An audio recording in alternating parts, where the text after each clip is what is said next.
Enguerrand, je suis directeur du Fonds Recherche et Innovation de la Fédération Hospitalière de France, donc qui est un fonds qui est là pour soutenir la recherche et l'innovation auprès des établissements publics, que ce soit les hôpitaux ou les établissements médico-sociaux, et donc qui est rattaché à la Fédération Hospitalière de France, qui est donc la fédération qui s'occupe de ces établissements, c'est-à-dire les CHU, les CH, les hôpitaux psychiatriques, donc publics bien sûr, et les établissements médico-sociaux publics.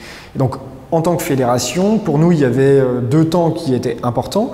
Hier, on avait pas mal de retours d'expérience, et donc c'est intéressant pour nous de venir nous informer sur ce qui se fait sur le territoire pour voir comment on peut peut-être détecter les choses en fait, et les incorporer au sein de nos établissements.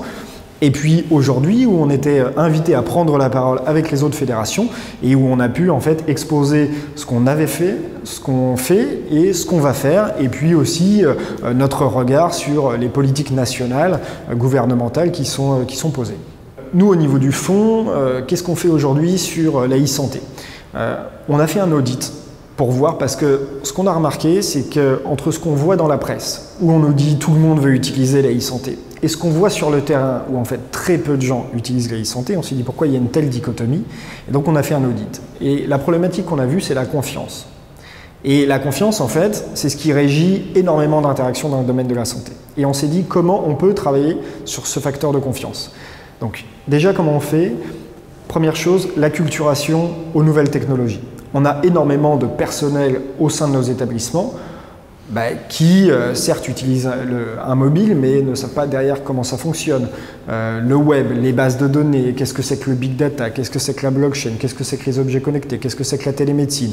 Toutes ces nouvelles technologies, ils en entendent parler, ou pas d'ailleurs, mais derrière, ils ne peuvent pas forcément l'appréhender. Ils n'ont pas les connaissances, en fait, pour pouvoir appréhender correctement ces technologies. Et donc, ce qu'on a fait, c'est qu'on a développé avec l'Institut Mines Télécom, en fait, un programme de formation destiné aux professionnels de santé sur l'usage, en fait, de ces technologies numériques. Donc, première phase, l'acculturation. Après, la promotion de l'innovation.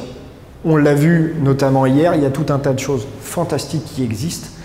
Le problème, c'est que ces gens-là ne vont pas forcément toucher nos adhérents, toucher les établissements, en fait, ou alors aller voir un établissement, puis un autre, puis un autre. Nous, on en a 4800 au sein de la fédération. Et donc, on s'est dit comment on peut, en fait, mettre en avant les bonnes innovations. Et donc ça, on le fait à travers les événements qu'on organise. On est co-organisateur des 2 plus grosses manifestations dans le domaine de la santé. On le fait à travers le digital, le newsletter, nos réseaux sociaux et tout ça. Et puis, on le fait à travers la presse également. On est partenaire de pas mal de médias presse, et donc on promeut en fait ces innovations qu'on a évaluées, trouvées intéressantes, évaluées, et puis qu'on essaie donc de favoriser leur déploiement. Donc, acculturation, promotion des innovations, après collaboration.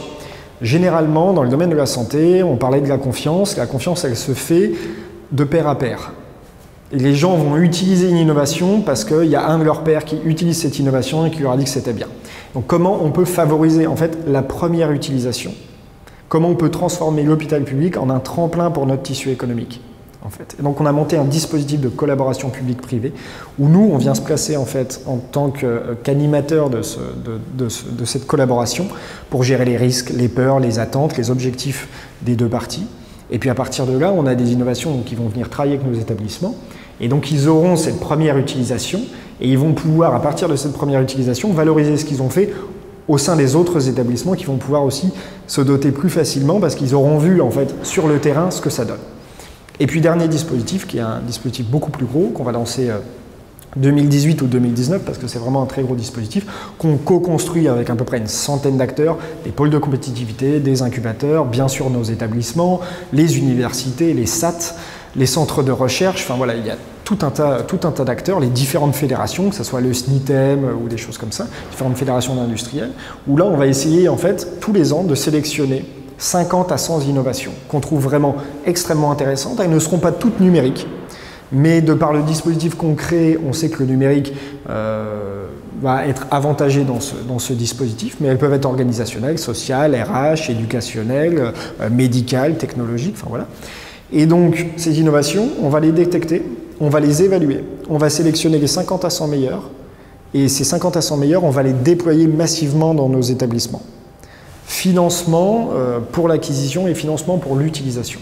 Donc c'est un très gros dispositif qu'on monte. On est peut-être une des seules entités à pouvoir faire ça parce qu'en fait, on est le lien vers nos établissements. Et puis, on a aussi cette culture d'entreprise. On connaît les startups, on connaît les grands groupes, on connaît les laboratoires de recherche avec lesquels on travaille beaucoup. Et on a pas mal de marge d'action, étant donné qu'on est un fonds de dotation, donc on est une structure qui a une gestion qui est privée. Et donc, on peut jouer ce rôle en fait, de coordinateur pour le déploiement de l'innovation à l'échelle nationale. Voilà, c'est ce qu'on fait au sein du fonds de la Fédération hospitalière de France.